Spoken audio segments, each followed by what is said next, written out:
bem, tudo começa na mineração.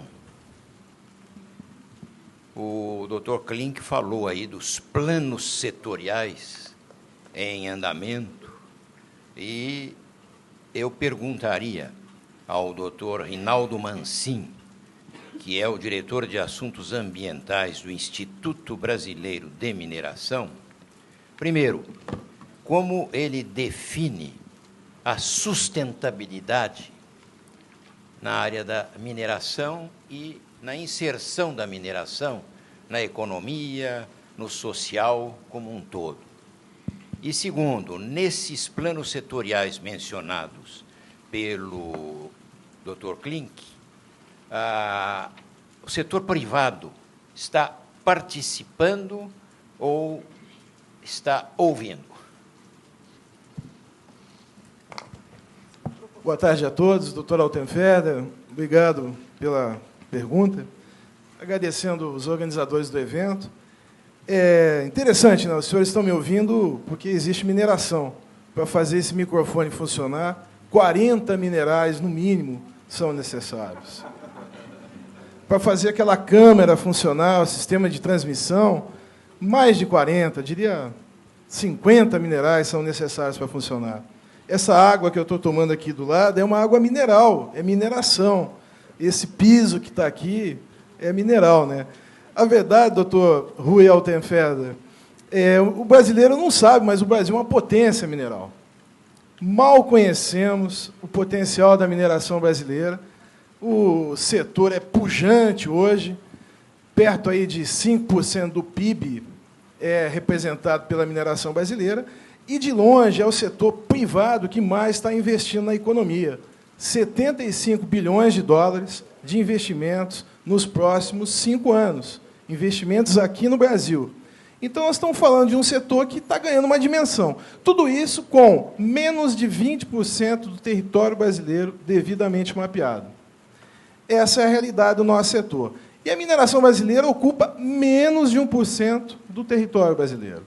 Conseguimos gerar uma riqueza na casa aí de 50 bilhões ano, que é o produto mineral brasileiro, e conseguimos gerar aí 175 mil empregos diretos, 2,2 milhões de empregos em toda a cadeia produtiva. E a imagem do setor, muito negativa, associada a uma visão de 30 anos atrás, uma visão de impacto ambiental severa, né?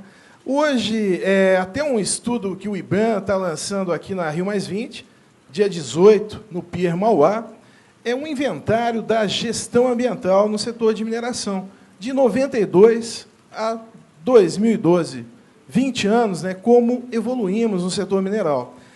É feito por uma consultoria de altíssimo nível, internacional, e a conclusão que chegamos é que houve muita evolução e conseguimos demonstrar de maneira clara, com base em indicadores, que a mineração evoluiu muito em sustentabilidade. Um dado interessante é a gestão de recursos hídricos, né? Perto de 85% da água utilizada na mineração é reciclada. A reciclagem de 85%. A água é um ativo muito caro nos dias atuais, cada vez mais difícil o acesso. A política brasileira é muito interessante, estabelece um mecanismo de gestão compartilhada, e há muito tempo a mineração, a água desempenha diversos papéis na mineração, transporte de minérios, lavagem de minérios. Então, há muito tempo conseguimos incorporar essa questão da boa gestão hídrica no nosso setor, né? A sua pergunta é muito interessante, no ponto de vista como definir sustentabilidade na mineração, né? É uma atividade que depende de recursos naturais, na sua grande maioria recursos não renováveis e não recicláveis, né? A visão que temos da mineração é sempre uma visão de longo prazo. Não entramos no negócio para sair em 1 ou 2 anos, né? Um exemplo aqui é a grande mina de Carajás, né, no Pará, né? No volume atual de produção dela, já pensando aí na sua duplicação, ela tem minério para pelo menos mais 500 anos. Eu conheço minas de ouro que estão minerando com grande eficiência há 100 anos, né? Dr. Nelson foi presidente da Anglo American, uma empresa multinacional, exemplo de sustentabilidade, tem ativos minerais de 60 anos sendo minerados, né? Então, doutor Rui, a nossa visão é uma visão de longo prazo. E nessa visão de longo prazo que nós temos que acoplar a sustentabilidade. Conseguimos gerar excedentes para uma próxima geração, uma segunda, uma terceira geração. E muito tem sido feito na evolução de que nós chamamos, tecnicamente, de fechamento de mina. Nada mais é do que um planejamento de longo prazo, como pensar a entrada e a saída do negócio mineral, preparando a comunidade para uma segunda alternativa, fazendo com que o minério dê uma segunda safra. Como vem essa safra? Pela educação, pelo investimento massivo em políticas empresariais acopladas com políticas públicas que possam levar um segundo destino àquela região. Do ponto de vista de emissões, doutor Rui, o setor brasileiro, mineração, saiu na frente, concluímos em 2010 um inventário de emissões no nosso setor. Ele cobre cerca de 90% da produção mineral, expresso hoje em 14 substâncias minerais, né? A grata conclusão que chegamos ao final desse processo, muito bem aceito pelo Ministério do Meio Ambiente, secretário Klink, é que a mineração emite 0,5% do total brasileiro. O setor é um baixo emissor. Deixando bem claro que estamos falando da etapa mineração e não da etapa transformação mineral. E o interessante desse trabalho, que ele, eu sempre digo internamente, a maior virtude desse trabalho foi o timing dele. A gente conseguiu acoplar esse inventário com toda a questão da Política Nacional de Mudanças do Clima. E fomos robustecidos com esse trabalho para uma discussão com os planos setoriais, né? Posso dizer com grande segurança que somos parceiros dos planos setoriais, de forma alguma foi imposto, muito pelo contrário, foi discutido abertamente, mecanismos de consulta, nossas associadas foram envolvidas, Confederação da Indústria foi uma grande parceira nossa, Ministério de Minas e Energia.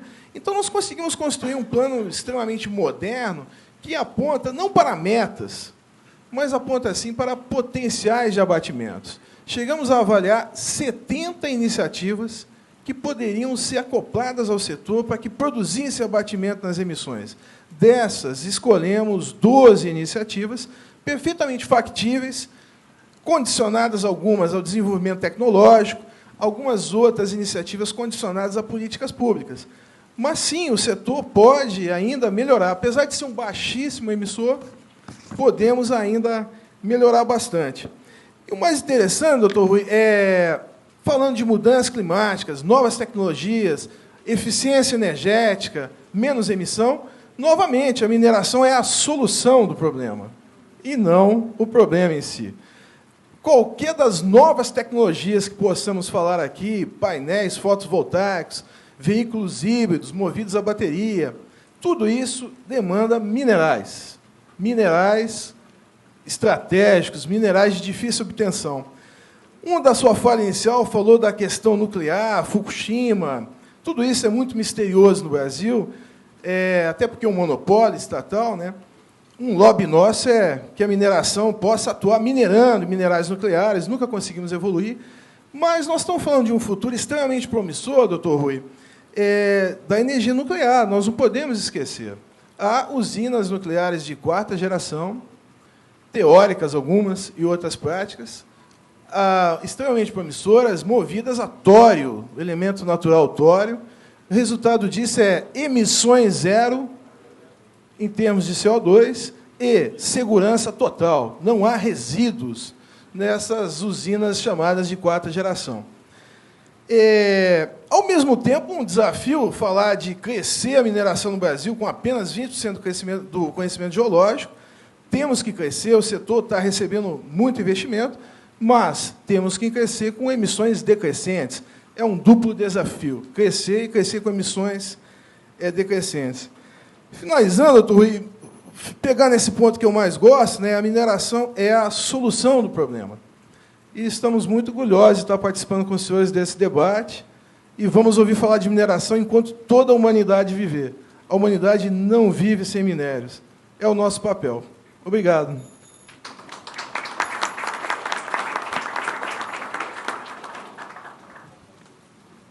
Muito grato ao Dr. Rinaldo Mancin, que é o diretor de Assuntos Ambientais do Instituto Brasileiro de Mineração. Dr. Mancin falou primeiro na origem, a mina, e depois nas transformações minerais. Então, nós teremos agora a satisfação de ouvir o diretor corporativo da Companhia Siderúrgica Nacional, Dr. Marcelo Berrar, que eu perguntaria também, doutor Marcelo, na área de transformação mineral, e a empresa que o senhor dirige é uma das maiores produtoras do aço no Brasil e talvez uma das maiores até internacionalmente. Como definir e como praticar a sustentabilidade na área de atuação de uma grande transformadora mineral como é o aço? Obrigado, professor Rui. Boa tarde a todas e a todos. Prazer estar aqui. Estou representando nosso presidente, o senhor Benjamin Steinbrück, também vice-presidente da Fiesp. Eu gostaria de começar respondendo a sua questão. E eu acho importante a CSN se colocar abertamente num debate que, como o professor Luiz Gilvan colocou, tem paredes e tem limites e tem fronteiras claras, né? A sustentabilidade para o setor do aço, ela implica conciliar o desenvolvimento da atividade produtiva, o ganho econômico, com o ganho social que ela produz, o ganho social, como o Rinaldo colocou muito bem, na estruturação dos bens fundamentais à vida da sociedade brasileira e dos locais onde a CSN exporta o seu aço, né? A construção dos parques, a construção civil é um setor fortíssimo da siderurgia, né? A construção do desenvolvimento tubular dessa nova realidade econômica brasileira, do óleo e gás, passa também pela siderurgia. O dia a dia do bem-estar das pessoas, refrigeradores, fogões e até os automóveis, passam também pela siderurgia. E tem uma questão ambiental, que é uma parede séria, é uma parede muito importante e é uma conta total que cada país tem tratado de um jeito, né? E nós vivemos hoje uma espécie de arquipélago normativo sobre o tratamento que as sociedades dão ao carbono e a redução das emissões. Eu acho que esse momento que o Brasil se propõe a ser um anfitrião de um evento para discutir os efeitos de 20 anos da discussão da Eco 92, em que se quer ter um caminho para se identificar como alcançar metas de redução mais ambiciosas, é muito oportuno para que nós possamos trabalhar tal como isso já vem sendo feito em alguns lugares do mundo e outros não. A CSN, ela começou no Brasil 70 anos atrás, é uma empresa que foi se internacionalizando, hoje opera nos Estados Unidos, opera em Portugal e, desde o ano passado, opera também na Alemanha. Cada um desses países trata o carbono e as metas de redução de uma forma, né? Eu diria que o Brasil tem um modelo ainda em construção embrionária para saber qual vai ser o tratamento que será dado, se pela taxação, se pela criação de um mercado. Agora, o importante é que nós tenhamos o objetivo final a alcançar no processo de redução, que é termos rotas tecnológicas alternativas para o desenvolvimento social brasileiro e para o desenvolvimento da siderurgia. A CSN tem estudado a rota do carvão vegetal, como o Ministério do Meio Ambiente tem proposto, uma discussão importante que passa por outras empresas também, sobretudo na sua planta nova de aços longos, que é um produto siderúrgico que é propício a se desenvolver com carvão vegetal, e tem também estudado a mudança dos insumos da sua matriz energética. O Brasil tem essa vantagem comparativa enorme com os demais países de ter uma matriz energética muito limpa, e nós queremos ser também os propulsores da mudança da matriz com a construção das pás e torres de energia eólica que farão com que a nossa matriz se torne cada vez mais limpa. Eu diria que nos locais em que a companhia atua e nos modelos que nós já conhecemos, aparentemente o modelo europeu é o modelo melhor estruturado, eu diria, né? Nós temos nos Estados Unidos um modelo voluntário de emissões em que o mercado de carbono já começa a ser regulado em torno de $1 a tonelada de carbono. Então, como colocou o professor Marcovitch, nós começamos a entrar nos números, no detalhe, nos regramentos já existentes mundo afora. No modelo europeu, nós temos um modelo que começou em 2005, teve uma segunda etapa em 2008 e agora em 2013 chega num momento de maior rigor, em que você tem um plano nacional para todos os países da Europa, que vai se individualizando planta a planta para cada unidade produtiva, se tem um volume total de emissões e se tem um plano para que seja feita uma redução progressiva com a criação de um mercado que dê suporte a isso.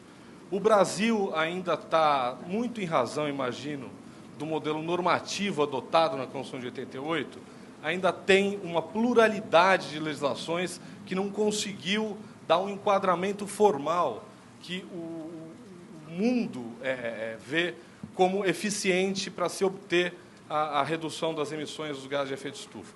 Então, nós temos uma legislação nacional, temos legislações estaduais e começamos a ter uma proliferação também de legislações municipais.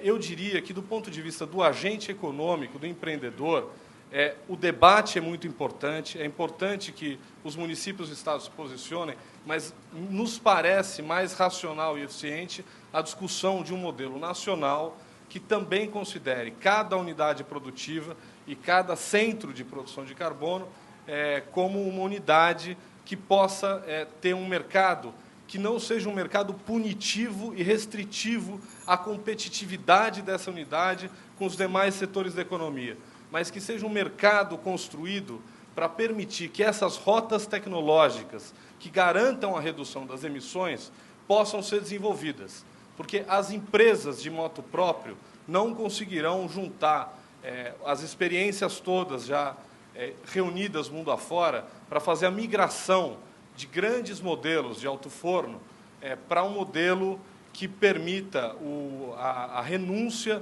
do carvão mineral como um maior exemplo de uma grande contribuição que o setor siderúrgico poderia dar à redução de emissões. Esse estudo, esse projeto, essa construção é uma construção conjunta que deve ser financiada por este mecanismo da criação do mercado de carbono no Brasil. Acho que isso é algo que faria sentido, só que é algo que tem que ser pensado, debatido, para que ele não seja imposto ao setor produtivo, para que ele não faça com que o setor produtivo sofra na comparação com os demais países. O nosso maior competidor, naturalmente, sempre será a China, que é hoje o maior produtor e consumidor de aço do mundo. É um país que se propõe a crescer a taxas de 8%, 9% ao ano e, portanto, precisa de aço para garantir toda a sua infraestrutura.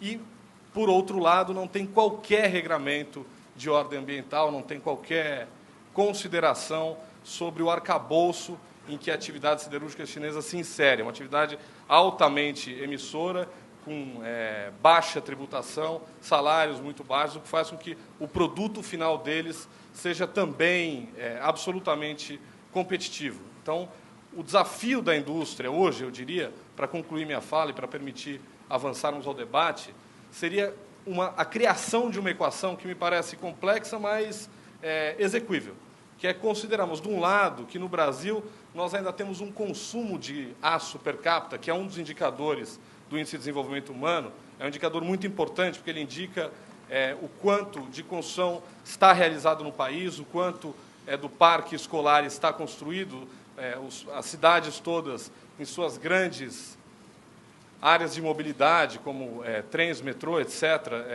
tem fixado de aço per capita. O Brasil ainda tem 1/4 do consumo chinês, né? E cerca de 2,5 vezes menos o consumo europeu e norte-americano. Para que nós possamos avançar, para que nós possamos ter metas de desenvolvimento que tirem as pessoas da linha de pobreza e, ao mesmo tempo, respeitem os limites do planeta, respeitem os limites da emissão, nós temos que garantir a rota de inovação que nos permita chegar lá. E eu diria que o desafio que se institui agora e que propicia a discussão não é como punir as empresas que emitem, mas como construir o caminho para que elas possam reduzir a sua emissão para chegarmos em metas mais razoáveis. Acho que essa é a concepção é que a companhia tenha sustentabilidade e acreditamos nisso, temos discutido muito isso em diferentes foros. E eu diria, só para encerrar, que a indústria, como o Rinaldo lembra bem, mais do que uma atividade poluente, será também pela indústria que nós conseguiremos construir os filtros necessários para um planeta que emite menos. Muito obrigado.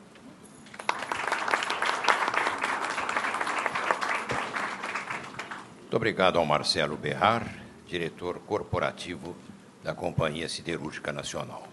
A última intervenção agora é do diretor de Meio Ambiente da Fiesp, Mário Hirose. Mário, aí é uma provocação. O que uma entidade de classe pode fazer e está fazendo, no caso específico, a Firjan, pelo seu diretor, nos mostrou numa fala objetiva, precisa, concisa, o que a Federação das Indústrias no Estado de São Paulo está fazendo em torno desse grande tema que a Fiesp denominou com a Firjan Humanidade 2012. Boa tarde a todos. Doutor Rui, obrigado pela pergunta. Acho que é bastante oportuno falarmos um pouquinho do histórico da Firjan e da Fiesp nesse contexto, nas questões das mudanças do clima e, principalmente, os departamentos de meio ambiente, tanto da Firjan como da Fiesp. Como os senhores sabem, o nosso departamento foi criado, o Departamento do Meio Ambiente, pós a reunião de 72, e logo em seguida, no estado de São Paulo, criou-se a CETESB, e a indústria, com a equipe técnica liderada aqui pelo Newton, o Rui, que estão aqui presentes, mais o Luciano e toda a equipe, a Laila, nós falamos de continuidade. Nós acompanhamos os temas ambientais nas épocas dos anos 70, de comando e controle. Dr. Nelson Pereira dos Reis, vice-presidente da Fiesp, diretor titular do Departamento do Meio Ambiente, através do comando e controle, nos anos 70, a indústria, aquela famosa chaminé da fumaça preta, Matarazzo, de 1929, né, era o símbolo do desenvolvimento, o símbolo da criação da indústria e também, por que não dizer, do SESI, Senai e Educação para aumento da oferta de mão de obra para que pudesse atender a necessidade da indústria. O papel nosso, desde então, eu me lembro muito bem que, na época, também dizia-se, bom, venham as indústrias poluírem no Brasil. Nós tivemos um ministro que, no passado, em reuniões internacionais, tragam as indústrias que nós queremos as indústrias. Desde então, nós acompanhamos proativamente todas as reuniões internacionais, acompanhando e proativamente a equipe técnica nossa a essas negociações internacionais. Porque, doutor Haroldo, que está aqui presente, o CB38 da BNT, tivemos momentos que o Brasil não participava e, logicamente, a não participação significa simplesmente voto contrário aos nossos interesses internacionais. A partir do momento que mudanças do clima pode representar, eventualmente, barreiras técnicas ao comércio exterior, por questões legítimas, muitas vezes, dos países desenvolvidos, não é o nosso momento, agora que nós estamos num patamar de crescimento dos países emergentes, de ter esta conta simplesmente passada ao setor industrial, porque tem um CNPJ, porque tem um CPF e é muito fácil haver a cobrança. Quando a indústria se coloca, a mineração e a siderurgia, o que nós falamos é da necessidade de criação de mecanismos para reduções através de novas tecnologias e que essas reduções e as novas tecnologias possam trazer para todo o setor industrial, principalmente através de políticas públicas, de financiamento, de incentivos, por exemplo, a redução de energia, do custo da energia. Por exemplo, os impostos, que nós sabemos que no setor industrial são mais de 60 impostos e taxas, além dos juros, além de toda a penalidade para se produzir neste momento, o câmbio, que foi um grande, vamos dizer assim, um grande problema na questão da abertura da nossa economia, talvez necessário, e o que veio da indústria automobilística, se falou muito nas questões de emissões da indústria. Paradoxalmente, os números da cidade de São Paulo, por causa da inovação tecnológica dos catalisadores, hoje se apresenta uma situação interessante. Os números comparativos, isso fornecido pela Secretaria do Meio Ambiente do Estado de São Paulo, eles são decrescentes em termos de emissões de CO2 na cidade, porque simplesmente troca-se uma frota velha por uma frota nova e, relativamente, está havendo uma redução. Não significa que haverá constantemente esta redução, mas a tirada de um automóvel sem catalisador, com a entrada de uma tecnologia hoje moderna, ela, neste momento, cria essa situação que certamente vai chegar ao limite, mas nós estamos falando de tecnologia. Em todo sentido, é isso que nós queremos. Como os senhores também sabem muito bem, o nível de emissões da indústria na pizza de distribuição das emissões, a indústria representa apenas 4% do setor brasileiro. E a mineração 0,5%. Nós sabemos que o grande desafio é a questão da floresta, o desmatamento, e que está diminuindo, e muito bem demonstrado aqui as reduções. E as nossas pretensões na questão futura, certamente, como o doutor Ometo colocou muito bem, todos nós somos responsáveis por esta produção, por este consumo sustentável. Acho que cada um de nós, individualmente, a própria indústria, ela está fazendo o seu papel, a sua lição de casa, desde os anos 70. Mas nós sabemos que temos muito que fazer para esta nova travessia.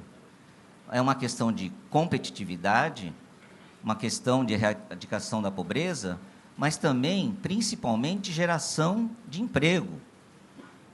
Geração de emprego para que se possa ter consumo e para que possa ter sustentabilidade da própria indústria, sustentabilidade do lucro, do investimento.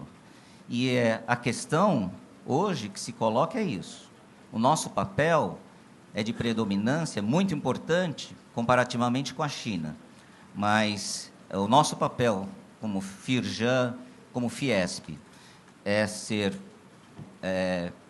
provocativa no sentido de trazer investimentos, novas tecnologias, novas indústrias, para que nós podemos trabalhar muito para a redução das emissões. Muito obrigado.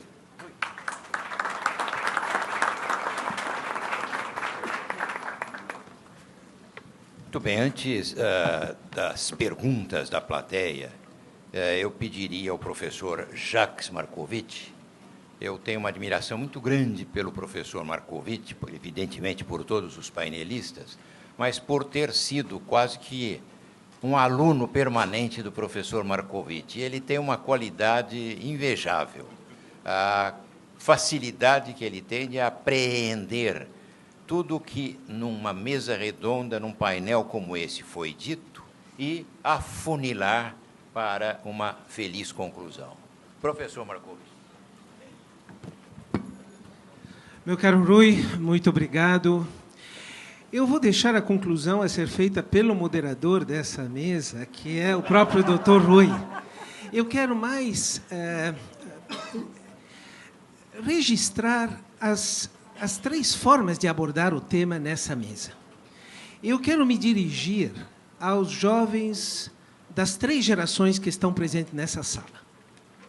Os que estão na terceira juventude, que já fizeram muito durante sua vida, os que estão na segunda juventude, que estão também observando o que está acontecendo nessa mesa e nessa sala para abraçar projetos para uma vida significativa. E, mais importante ainda, são os jovens que estão procurando aqui ideias, estímulos para concretizar o seu primeiro projeto de vida, já que com uma esperança de vida mais longa é possível ter 2 ou 3 projetos numa mesma vida. A preocupação que eu vejo nessa mesa é que alguns estariam dizendo: está tudo bem, estamos fazendo a coisa certa, fiquem tranquilos, porque as coisas estão caminhando bem. Outros disseram: olha, existem limites físicos. E esses limites físicos não estão, com os 2%, não estão compatíveis com o que estamos fazendo, na escala global, e também o Brasil inserido. E a terceira abordagem é dizer: olha, estamos fazendo, mas não estamos fazendo o suficiente. Portanto, há muito o que se fazer. Eu vou abordar essas questões em 3 aspectos. O primeiro talvez poderá ser abordado pela doutora Thelma, o segundo pelo Marcelo e, eventualmente, pelo próprio Rinaldo, e o terceiro pelo Carlos Augusto Klink. Sobre o primeiro, o que deverá acontecer nos próximos dias? Nos próximos dias, no dia 18 e 19, 20 líderes mundiais vão se reunir na cidade de Los Cabos e vão discutir o cenário econômico do nosso planeta. Eles representam 85% da economia mundial e vão anunciar o que deve acontecer no quadro econômico global. A pergunta é como as declarações do G20 vão repercutir no início das reuniões da Rio+20, eu me refiro às reuniões formais. É evidente que o que está se anunciando no quadro econômico mundial não é animador. Portanto, para nós, doutora Thelma, como nós vamos encaminhar uma negociação nas suas horas finais, quando o quadro econômico mundial não parece promissor, e, apesar disso, nós precisamos avançar na questão ambiental. A segunda questão, e talvez eu dirijo ao Carlos Klink, é que, corretamente, o Brasil já tem um quadro jurídico institucional nascido em 2009, nós não vamos ter tempo de como o Brasil, que resistiu a metas voluntárias, aceita a ideia de metas voluntárias em novembro, quase na véspera de Copenhague, mas o fato é que essas 3 legislações, elas são mais legislações que têm objetivos, alguns incentivos, mas pouco desincentivos, como, por exemplo, a Lei de Gestão de Resíduos, que tem penalidade, sim. E aí eu termino me dirigindo aos representantes tanto do setor de mineração como do setor siderúrgico. A representação das associações e das federações, geralmente das indústrias que estão comprometidas de uma forma ou outra com um bom comportamento. Agora, quem vai alertar sobre as outras que não estão tendo esse bom comportamento? O caso da Amazônia é um exemplo. Nós temos várias empresas que aderiram à moratória da soja, ou a uma atitude mais responsável na questão da pecuária. Mas esse que aderiu vive a concorrência desleal daquele que não aderiu. E, a partir daí, nós nos encontramos diante de uma minoria que está buscando a prática correta, mas, às vezes, uma maioria que está desrespeitando o que foi acordado sob a forma de um quadro jurídico ou no quadro do voluntariado. E vamos ver isso até em selos. Algumas empresas vão se beneficiar da visibilidade transitória aderindo ao selo. Mas, na hora de sair, ninguém vai penalizar essa empresa por não ter cumprido o que ela devia cumprir. Tudo isso não é para cair naquele grupo que não acredita na construção do futuro. Eu certamente faço parte, como o Rui e tantos outros, na nossa capacidade de construir um futuro melhor. Mas é preciso ver o que falta fazer. E para os jovens de todas as gerações, questões como que foram levantadas nessa mesa, com tanto talento e tanta competência, me parece que nos obrigam a ver o que falta fazer. Eu deixo ao Dr. Rui continuar a coordenação do debate, mas eu agradeço ele ter permitido essa reflexão à voz alta. Muito obrigado. Muito obrigado, professor Jacques Marcovitch. Vocês viram que eu não exagerei, né? Realmente, o professor Jacques Marcovitch conseguiu provocar a mesa, os painelistas, e eu pediria, antes de que cheguem aqui ao mediador as perguntas da plateia, eu pediria à professora Thelma que respondesse à indagação do professor Jacques. É pergunta difícil, né? Quer dizer, na verdade, eu vou tentar responder bem rápido para dar oportunidade também para os outros e para o nosso debate. Então, quer dizer, na verdade, a visão que eu tenho é que o medo, o temor que eu sempre tive quando a gente anunciou a Rio+20, era o fato que na Rio 92 se conseguiu tanto, né? Se conseguiu, vários instrumentos foram, como já foram citados pelo nosso moderador no início, tantos instrumentos foram criados, né? Tanta expectativa, e muita coisa avançou nesses 20 anos. O momento dessa Rio+20 não é um momento econômico propício. É um momento difícil, é um momento de precaução. Então, na minha visão pessoal, eu não tenho grandes expectativas de, em curto prazo, haja, vamos assim dizer, um comprometimento das nações, não é? Em curto prazo. O comprometimento dessas nações para alguns dos temas. Tenho certeza de que daqui sairá alguma coisa e alguma métrica. Por exemplo, a busca, como a própria presidenta Dilma falou, buscando-se talvez uma meta global para o desenvolvimento sustentável. Não será de curto prazo, será de longo prazo, dando aí oportunidade para que essa crise, né, latente que se tem possa ser superada, quiçá superada, não é? Mas me permita também, professor, dizer uma coisa interessante, e me levando só um minuto para fazer isso. Na questão da mudança do clima, ela é muito interessante, porque, mesmo, por exemplo, se nós considerarmos, né, as ações necessárias, que nós já dissemos aqui que serão hercúleas, né, para se alcançar aquela visão dos 2 graus centígrados de aumento de temperatura, o interessante nas discussões da mudança climática é que há diferentes caminhos para se chegar lá.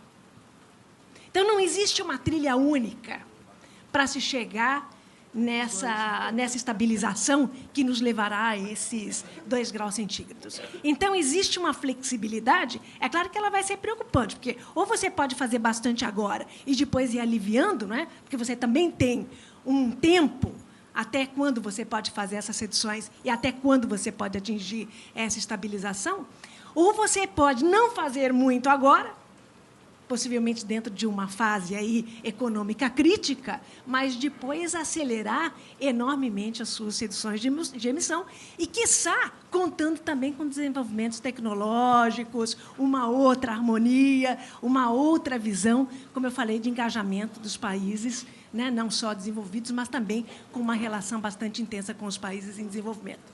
Então, isso também dá essa flexibilidade temporal, não é urgente, mas vamos imaginar que também possam existir caminhos alternativos, não existe só uma trilha. Mas daqui sai, sim, alguma meta global, possivelmente para o desenvolvimento sustentável, sai. Mas alguma coisa imediata, eu realmente, de uma forma pessoal, não acredito.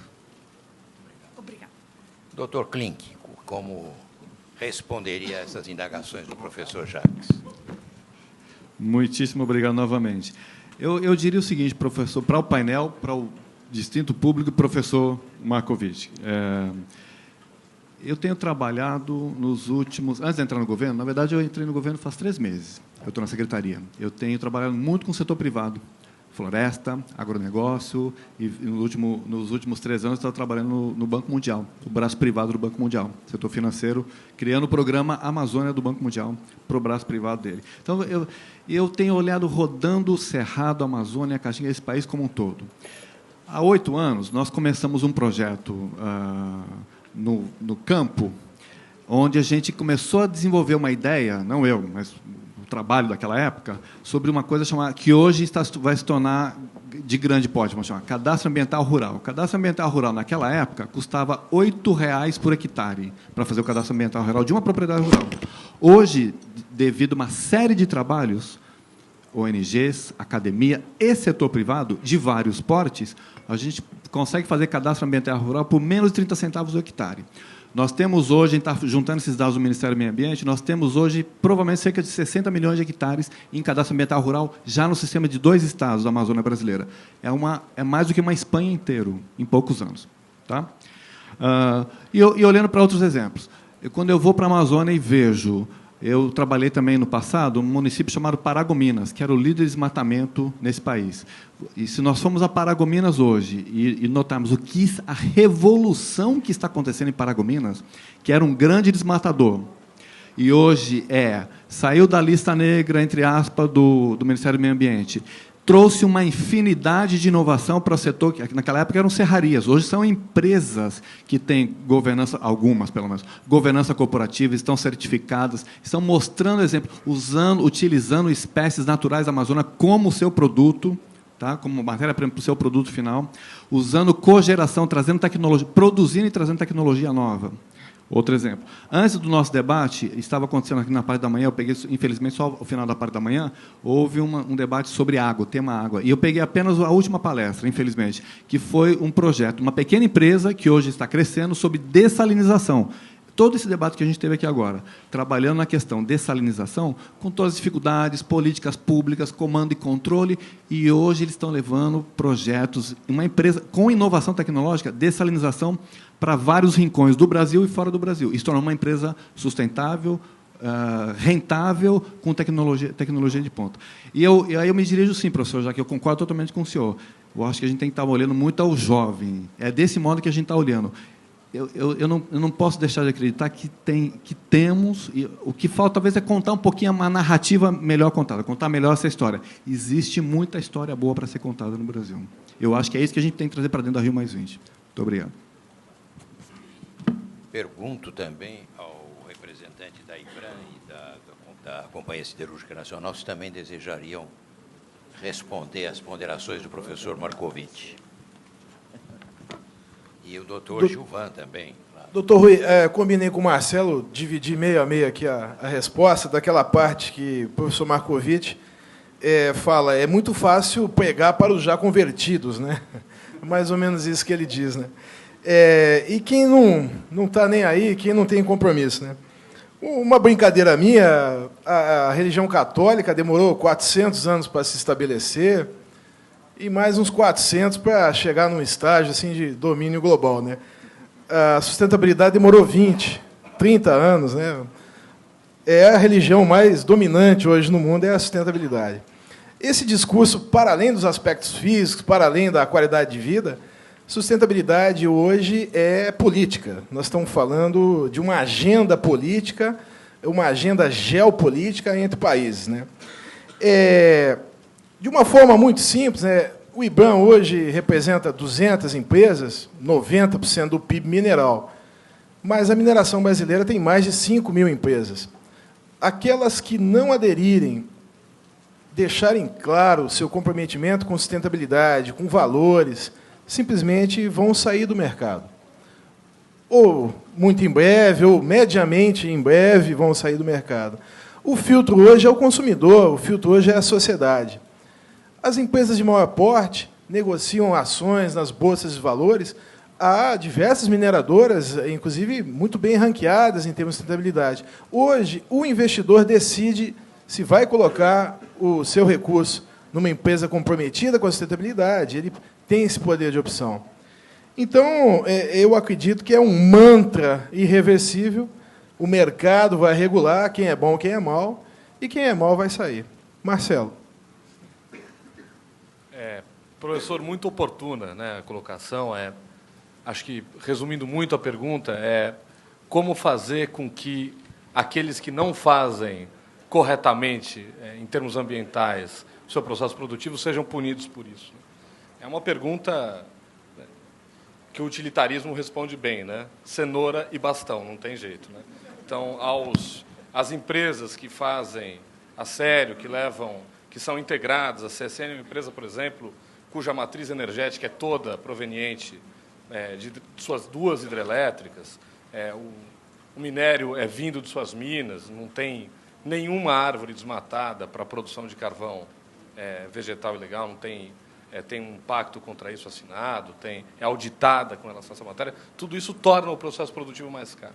E esse processo produtivo mais caro deve ser recompensado, e aquele pequeno que não tem ou não teve a vontade, a capacidade ou a organização para fazer da forma correta, para isso temos que ter um Estado ainda que tenha capacidade de impor sanções severas que tornem o processo produtivo feito de forma insustentável, ele também insustentável. É isso. Muito obrigado. Doutor Gilvan, quer acrescentar alguma? Bom, doutor Rui, Tá. É difícil adicionar alguma coisa depois desses excelentes comentários aqui, mas só porque o senhor pediu. Me preocupa eu ouvir as colocações aqui do meu vizinho de cadeira da Companhia Siderúrgica Nacional. Eu trabalhei como consultor para várias empresas de siderurgia e eu acho, na minha opinião, que o que ele falou representa não só a empresa onde ele trabalha, mas, de um modo geral, no setor. Eu conheço essa visão, esse discurso. E isso não bate com o que a doutora Thelma contou, que é a visão, digamos, da diplomacia brasileira, né? Com todo o devido respeito e admiração pela China e pelos chineses, tenho vários amigos lá, etc., mas o fato é que nas negociações o Brasil devia parar com essa história de dizer, não, por causa das razões políticas, o grupo do 77, mais a China, esta ênfase em combater a pobreza, que eu declaro de público que eu sou o primeiro defensor do combate à pobreza, hein? E procuro fazer a minha parte, fui educado assim. E sou defensor disso.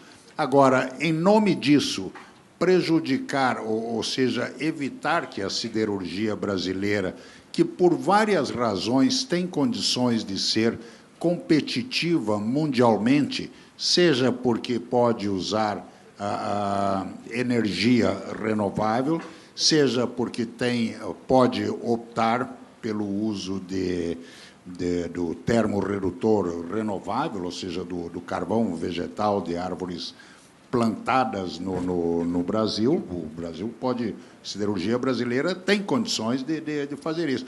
Mas, para poder usar isso, os negociadores, ou, no caso, o Ministério das Relações Exteriores, tem que ter uma conversa mais séria com os chineses, que, como foi dito aqui, claramente, sem considerações ambientais, trabalhistas ou de impostos, etc., ficam num mundo que, queira ou não, é profundamente globalizado, ficam com uma competição injusta e não permite que a siderurgia brasileira dê a contribuição que ela poderia dar ao esforço global. Então, esse é um recado para você, por favor, falar para o embaixador Figueiredo e o embaixador André Correia do Lago. Obrigado. Muito obrigado, doutor Gilvan. Muito bem, nós entramos agora na penúltima parte do programa, que são as perguntas dirigidas aos participantes deste painel. Que a professora da Fundação Getúlio Vargas, Cristiane Marcum, desculpe se eu não acertei corretamente o nome. Ela dirige ao professor Markovitch. Parabéns por levantar a questão das métricas, essencial para qualquer mudança no caminho do desenvolvimento sustentável. Pergunto, adianta ter um indicador ambiental no caminho, adianta ter um indicador ambiental específico se ele não é usado para avaliar os países? Continuamos usando o PIB como o principal indicador de desenvolvimento. Gostaria que o senhor fizesse uma reflexão sobre a integração dos indicadores. Eu agradeço a pergunta, procurarei ser breve e, caso houver interesse, nós podemos aprofundar numa conversa paralela esse aspecto. Eu, desde já, convido a professora para a nossa conversa aqui no Rio, no IPEA, que será na sexta-feira, às 14 horas, sobre esse tema. São dois indicadores distintos. O indicador agregado, no âmbito do crescimento de um país, no caso chamado PIB, e que veio muito antes dos indicadores de desenvolvimento humano, e que hoje nós estamos propondo criar algo paralelo e complementar que se somaria ao IDH, que seria um indicador de sustentabilidade ambiental. Do ponto de vista de PIB, a discussão que ocorre hoje, no âmbito, por exemplo, da Comissão Amartya Sen Stiglitz, que estará, aliás, aqui no Rio de Janeiro, é a discussão de ver como incorporar nesse cálculo do produto de um país os recursos naturais e diminuir desse crescimento do PIB a degradação dos recursos que constituem um capital para o país. Portanto, nós estaríamos não só abordando como cresce um PIB quando ocorre um evento extremo, um desastre natural. Nós sabemos aqui que quando ocorre um evento extremo, a reconstrução da área afetada aumenta o PIB do país. Mas nós não incorporamos a degradação que provocamos com, por exemplo, destruição de biodiversidade ou destruição de recursos naturais. Essa é a discussão no âmbito do PIB. A nossa reflexão, que ocorreu nas várias instituições que eu citei, é que, se nós queremos mudanças, temos que chegar às autoridades locais. É preciso continuar a discussão no âmbito do PIB, mas é preciso ver os êxitos que aconteceram com o indicador de desenvolvimento humano. Porque hoje qualquer prefeito entende que o indicador de desenvolvimento humano vai medir a educação, a saúde, a expectativa de vida, o saneamento no seu município. E, portanto, quando ele prepara a campanha dos 2 ou 4 próximos anos, ele já vai levantar estas ideias como proposta. Por que nós não temos um indicador de compreensão de um prefeito ou de uma liderança local na área da sustentabilidade ambiental? Isso significa o quê? Primeiro, aceitar indicadores imperfeitos, incompletos, mas que sejam de fácil compreensão. Emissão de gás de efeito estufa, geração de dejetos, qualidade da água, qualidade do ar, cobertura vegetal do município. Esses componentes constituiriam o indicador, repito, imperfeito, mas de fácil compreensão, e que seriam estruturantes de uma ação ambiental. Hoje, estamos vivendo um conflito entre as agências onusianas. O IDH nasceu de uma forma implícita no âmbito do PNUD. Hoje, falar de indicador de sustentabilidade ambiental, o NEP, PNUD e outras agências ficam num embate de quem vai assumir. O PNUD chega e diz, não, nós vamos ampliar o IDH para a área da sustentabilidade ambiental. Mas ampliar o indicador que é de compreensão, nem ficaremos com o anterior, nem com o novo.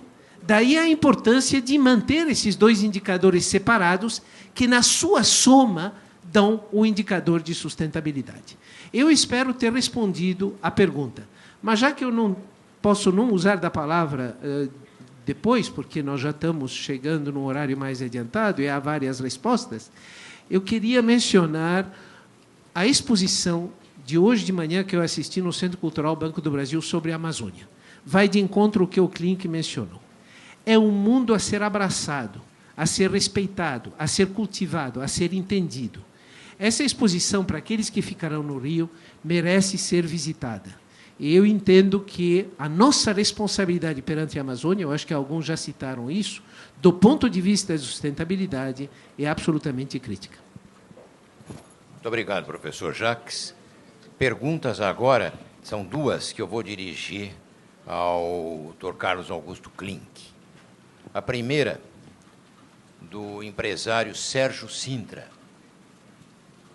da empresa Metal Sinter. Pergunta: por que o governo não reduziu os impostos dos veículos pesados e produtivos que possuem idade média de 30 anos? Não seria mais sustentável e estimularia o desenvolvimento ao mesmo tempo?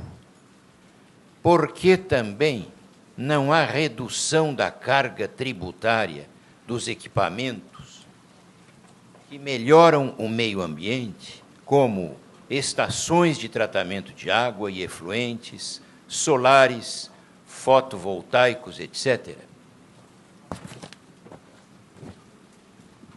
A segunda pergunta vem de Reinaldo Rios, engenheiro, também ao Dr. Klink. Fala-se hoje em incentivos para a produção de carros zero.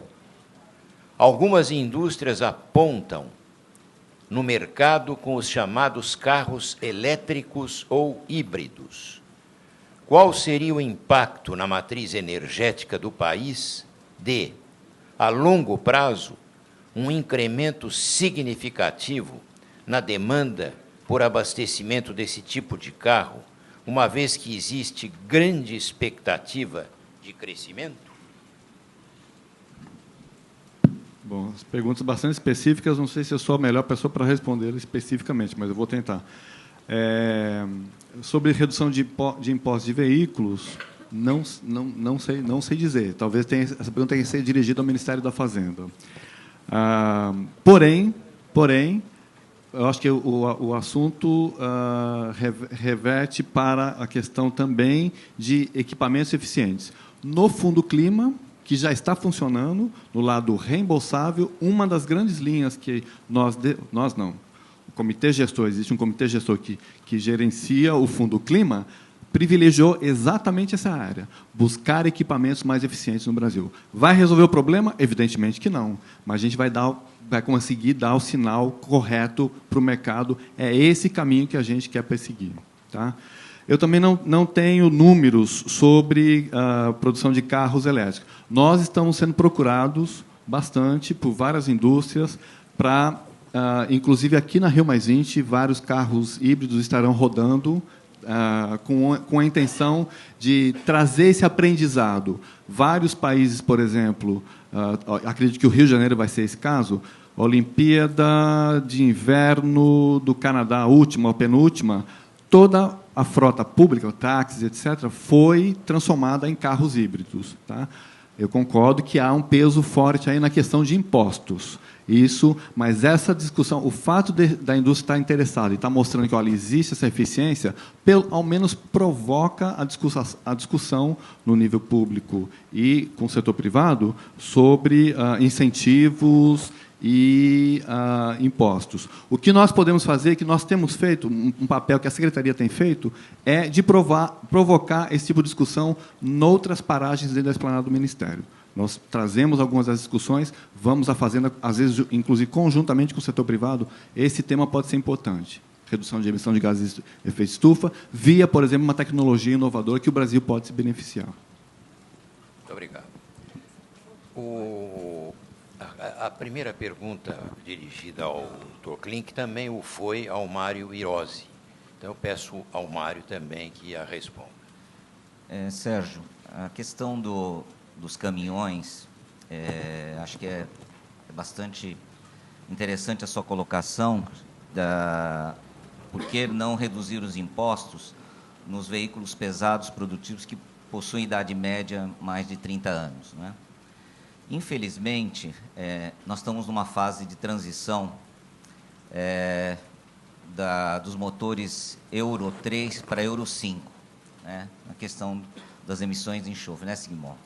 Nós estamos exatamente nesta fase do diesel e o setor produtivo, nesse momento, tem um estoque extremamente elevado, até pela questão da própria crise, de caminhões de Euro 3. Né? E estamos na transição para as novas tecnologias do Euro 5. Pulamos de Euro 3 para Euro 5.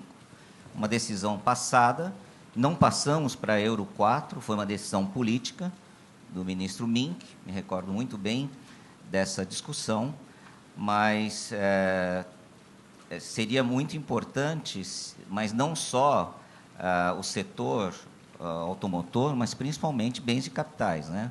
E principalmente aqueles voltados, que eu sei, Sérgio, que você é um grande defensor desses temas, criação de incentivos ou reduções de impostos para produtos e máquinas e equipamentos que visam a melhora das questões do meio ambiente, da indústria e o nosso ambiente.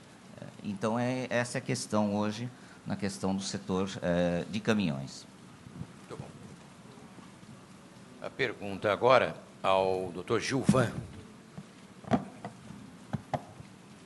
A pergunta é de Ângelo Santos, do Fundo Brasileiro para a Biodiversidade. Ele dirige a todos, mas, evidentemente, em virtude do adiantado da hora, eu escolhi aqui o Dr. Gilvan para responder. Como enxerga a inclusão da questão da redução de emissões por desmatamento e degradação, RED, nas políticas nacionais de clima? Créditos de carbono florestal farão parte de um mercado voluntário ou obrigatório?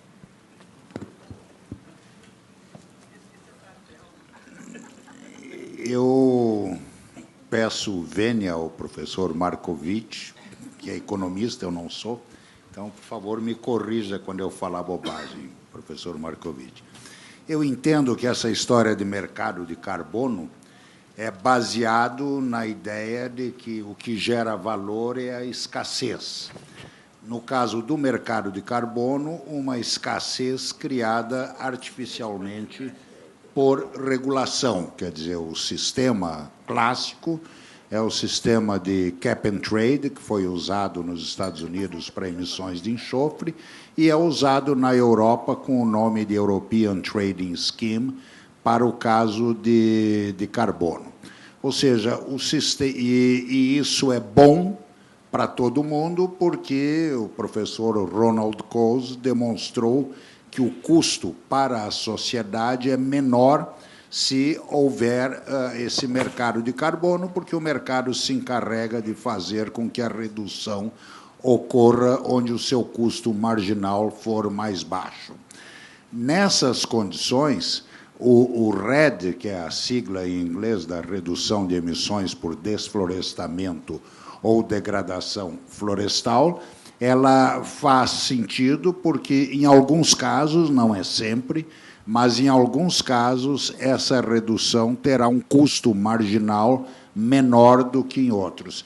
E a lógica diz que, se tudo for bem feito, é essencial que isso seja incluído no mercado de carbono, e, para usar um termo técnico, e com fungibilidade, ou seja, de tal forma que haja fungibilidade em relação a outras reduções de emissões, ou seja, para que o coitado do diretor financeiro de uma empresa, de madrugada, se descabelando, dizendo: o que eu faço? Eu reduzo a emissão, custa X. Eu pago a multa, custa mais. Ou eu compro um certificado.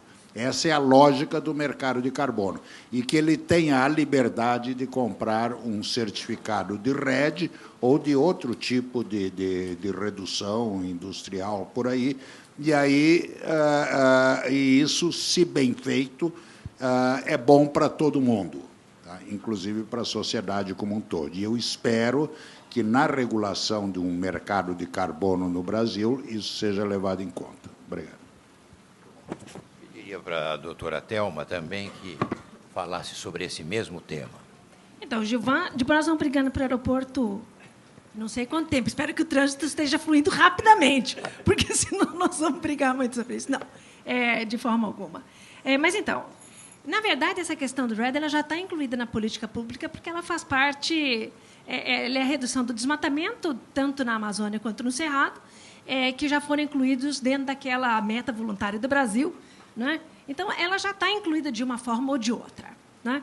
Agora, obviamente, existem outras questões também que estão no RED enquanto vamos assim dizer, um mecanismo, vamos assim dizer, para que os países em desenvolvimento possam ter ações concretas, tanto de redução de emissões por desmatamento, degradação florestal, inclui-se também a questão da conservação ou manutenção de estoque de carbono.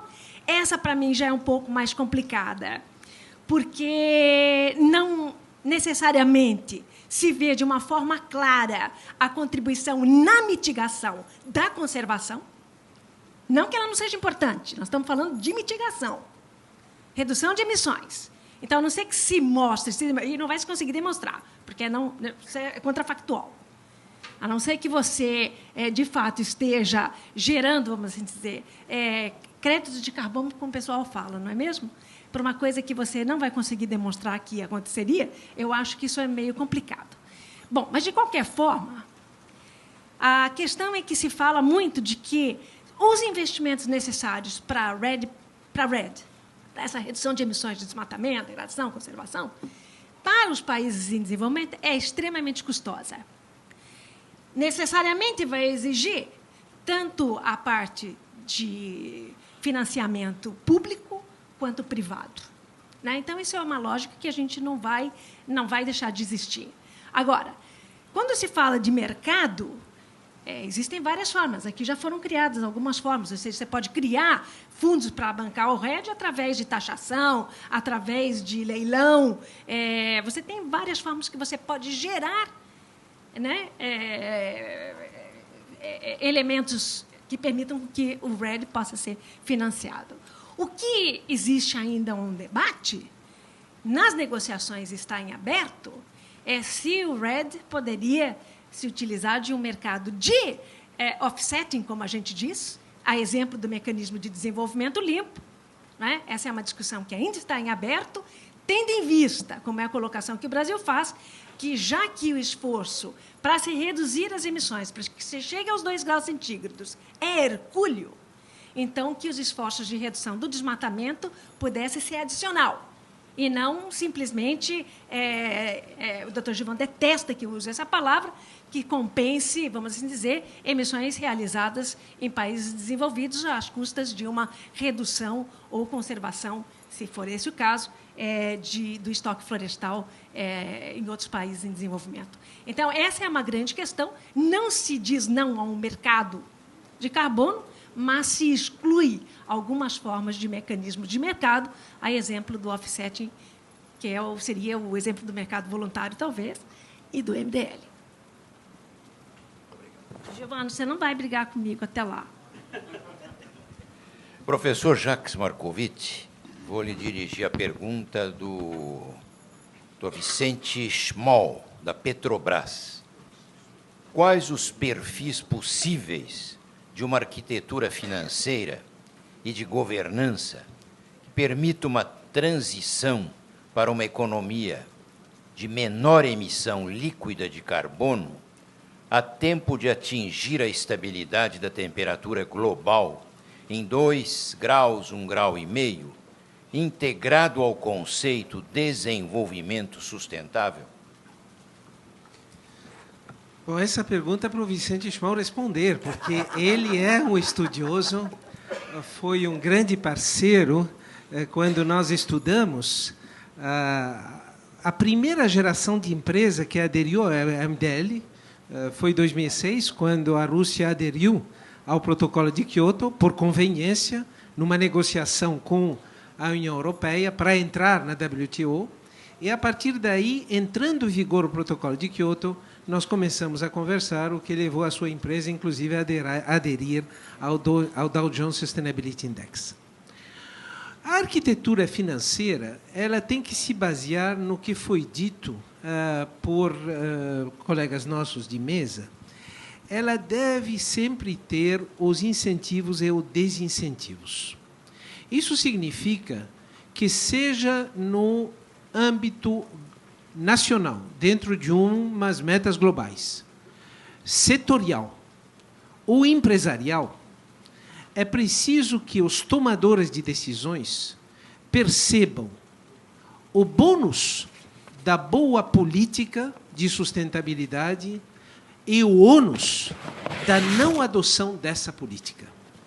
Se não houver simetria entre bônus e ônus, nós tendemos a gerar paralisia. Isto é, e aí eu quero voltar a um comentário que o Carlos fez. E alguns que fizeram uma referência que era mais importante o bônus para incentivar do que o ônus para punir. Por que é preciso ter simetria? Quem conhece as empresas, e muitos conhecem aqui, a agenda empresarial é muito intensa. O processo decisório é sobrecarregado de decisões que devem ser tomadas. Portanto, essas decisões serão sempre tomadas no âmbito de uma empresa, no âmbito de um setor ou no âmbito nacional, em função da urgência, em função de algumas perspectivas de longo prazo, mas também em função das urgências do momento. A forma de mudar comportamentos é ter essa simetria entre bônus e ônus. Isso começa pela negociação multilateral, a qual a professora Thelma e o Gilvan várias vezes se referiram, e isso significa uma negociação que lida com essas duas dimensões no âmbito dos países. O Brasil deveria se beneficiar do bônus, por exemplo, da nossa matriz limpa, mas é preciso, desde já, cuidar do ônus do pré-sal. Ninguém é contra o pré-sal como um potencial de recursos. Mas as emissões que vão ser provocadas pelo pré-sal, nós precisamos nos referir a exemplos, o caso da Noruega, que é um país que, ao mesmo tempo, tem um grande potencial energético fóssil, mas, ao mesmo tempo, assume responsabilidades no âmbito da mitigação ou do sequestro. O segundo aspecto, os setores. Os setores têm uma característica, eles não são nacionais. E esse é um dos problemas das negociações multilaterais. Porque, no caso, como nós nos referimos antes, no caso da camada de ozônio, o setor privado, o setor produtivo, estava sentado na mesa.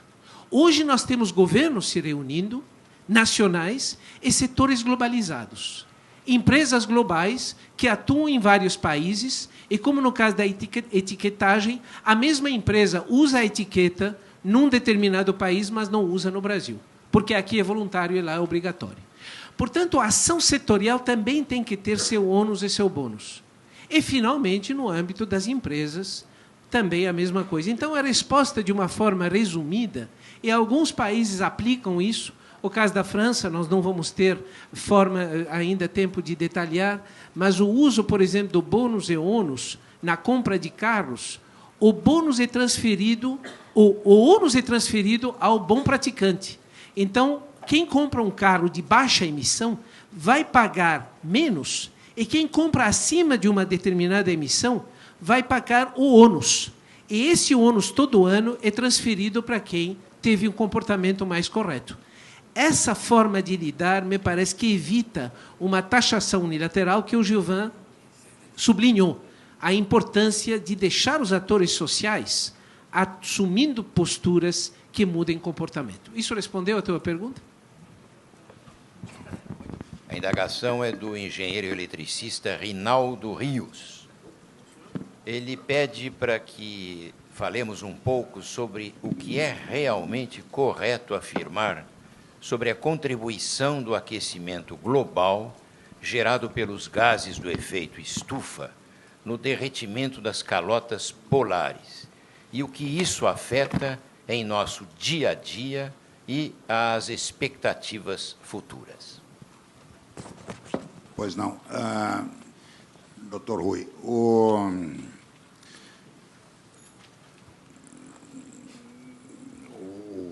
aumento da concentração de gases de efeito estufa causa um aquecimento, para pôr números da ordem de 2 watts por metro quadrado, que é pouco,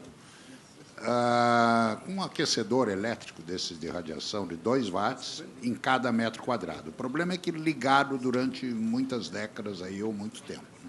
E isso esquenta, e o que esquenta é a água do mar, porque a Terra é má condutora de calor. Então, o que tem que esquentar é a água do mar. Aí o mar sobe. A principal razão pela qual o mar sobe é simplesmente pela expansão térmica, porque o mar, a água um pouquinho mais quente, ela tem maior volume, aí sobe um pouco. A outra razão pela qual sobe é que, com o aumento da temperatura do ar e mudança no regime de precipitação, isso afeta as geleiras. Aí tem que separar a calota polar ártica da Antártida. A Ártica é gelo flutuante. Então, tem aquela história do Arquimedes, que estava tomando banho numa tina de água lá e gritou Eureka. Não sei se ele gritou Eureka, mas podia ter gritado. E chegou à conclusão de que o volume deslocado, o quanto que a água sobe, tem a ver com o volume deslocado, e é a lei aí, por isso que navio boia, etc.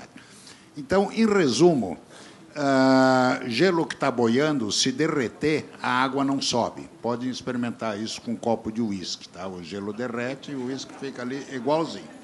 Então, a calota polar ártica derreter, e está derretendo, tem um monte de implicações, vai poder passar de navio, vão procurar petróleo lá, mas absolutamente não mexe no nível do mar. Agora, gelo ou geleira em cima de terra sobe o nível do mar.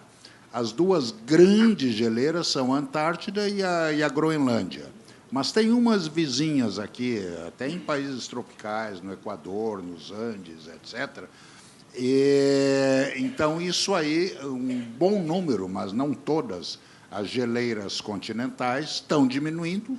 Eu já vi lá perto de Quito, o Cotopaxi, um vulcão extinto, dá para ver, é só tirar uma fotografia e 10 anos depois outra está diminuindo. As neves eternas do Kilimanjaro estão diminuindo. E isso aí faz subir o nível do mar, menos do que a expansão térmica da água. Agora, depois disso, tem as histórias mais catastróficas aí, do tipo, puxa vida, esse processo pode não ser gradual. Se começar a derreter, a água lubrifica e caem grandes pedaços de gelo dentro do mar, aí o mar pode subir de repente. Não há nenhum modelo sério, seguro, que diga isso. Então, em resumo, com a mudança de clima, o mar vai subir, está subindo, alguns poucos palmos aí em um século. É o que a gente sabe. Agora, a calota polar ártica está desaparecendo. Obrigado. Muito obrigado, Juba. Muito bem. Eu acho que concluímos essa fase da intervenção das senhoras e dos senhores. Me cabe agora, como mediador deste painel, agradecer as inteligentes intervenções da professora Thelma Krug, especialista em mudança do clima, membro do IPCC, do Dr. Luiz Gilvan Vieira Filho, foi vice-presidente do IPCC, o professor Jacques Markovitch, professor da Faculdade de Economia, Administração da Universidade de São Paulo, Dr. Marcelo Berrar, diretor corporativo da Companhia Siderúrgica Nacional, Dr. Carlos Augusto Klink, secretário de Mudanças Climáticas e Qualidade Ambiental do Ministério do Meio Ambiente, do Dr. Rinaldo Manin, diretor de Assuntos Ambientais do Instituto Brasileiro de Mineração, o IBRAM, e do Mário Hirose, da Diretoria do Meio Ambiente da Federação das Indústrias do Estado de São Paulo. Eu quero também registrar aqui a presença do Nelson Pereira dos Reis, que é o diretor titular do DMA e um dos responsáveis pela elaboração da pauta deste encontro que estamos participando.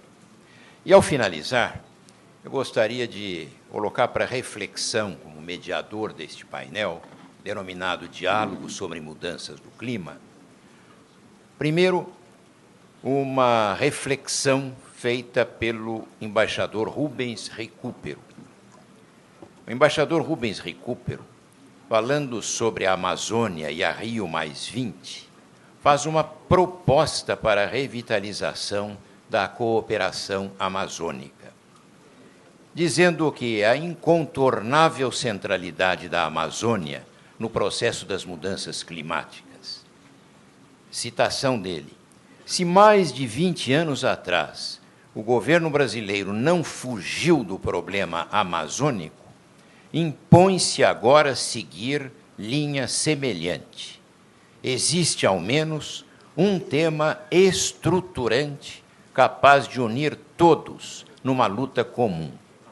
Esse tema é o de enfrentar de forma proativa a ameaça que a mudança climática faz pesar sobre a região.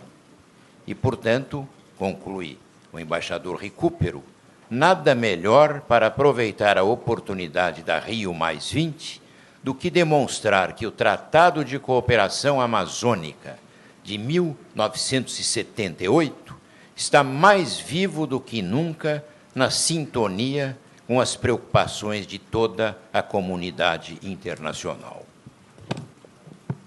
E a segunda reflexão que eu faço é no plano social. Acho que a Rio+20, este painel, este programa Humanidade 2012, como disseram os presidentes Gouveia Vieira e Paulo Scaff, tem tudo a ver com a inclusão social. Eu lembro que a dimensão do problema social brasileiro desmente, de certa forma, a conhecida tese de que é melhor ensinar a pesca do que dar o peixe. É indispensável, louvável, dar o peixe a quem não tem o que comer, nem forças para pescar, como vem fazendo, como fizeram os governos Fernando Henrique Cardoso, Luiz Inácio Lula da Silva e agora a presidenta Dilma Rousseff. Mas também é preciso, embora mais difícil, não descuidar do ensino da pesca, principalmente para os jovens. Caso contrário, o país corre o risco de ver boa parte das futuras gerações mergulhada em temidas situações de vulnerabilidade, caso elas não consigam se qualificar para ingressar no mercado de trabalho, cada vez mais seletivo e exigente de profissionais bem formados. Dito isto, eu passo a palavra ao Mário Hirose, diretor do Departamento de Meio Ambiente, para encerramento deste painel. Primeiramente, queria agradecer ao Dr. Rui Altenfelder, que aceitou o convite de fazer este diálogo nacional do seu programa no Estado de São Paulo para todos nós. Agradecer principalmente ao Dr. Nelson Pereira dos Reis, Dr. Guilherme Almeto, que permitiu que fizéssemos esse painel desta forma dinâmica, através de um diálogo. Poderia ser um seminário, podia ser uma forma diferente, né? Mas eu acho que desta forma permitiu-se que tivesse vários pensamentos da área científica, da indústria, do setor público, os representantes governamentais. E agradecer muito por ter tido este privilégio de ter coordenado esse tema tão importante na Rio+20 e do encerramento desse painel. Para aqueles que puderem, nós gostaríamos de passar um vídeo sobre ativos ambientais, logo que nós desfizemos essa mesa. E agradeço muito, mais uma vez, por ter permitido fazer esse painel desta forma. Muito obrigado a todos pela presença.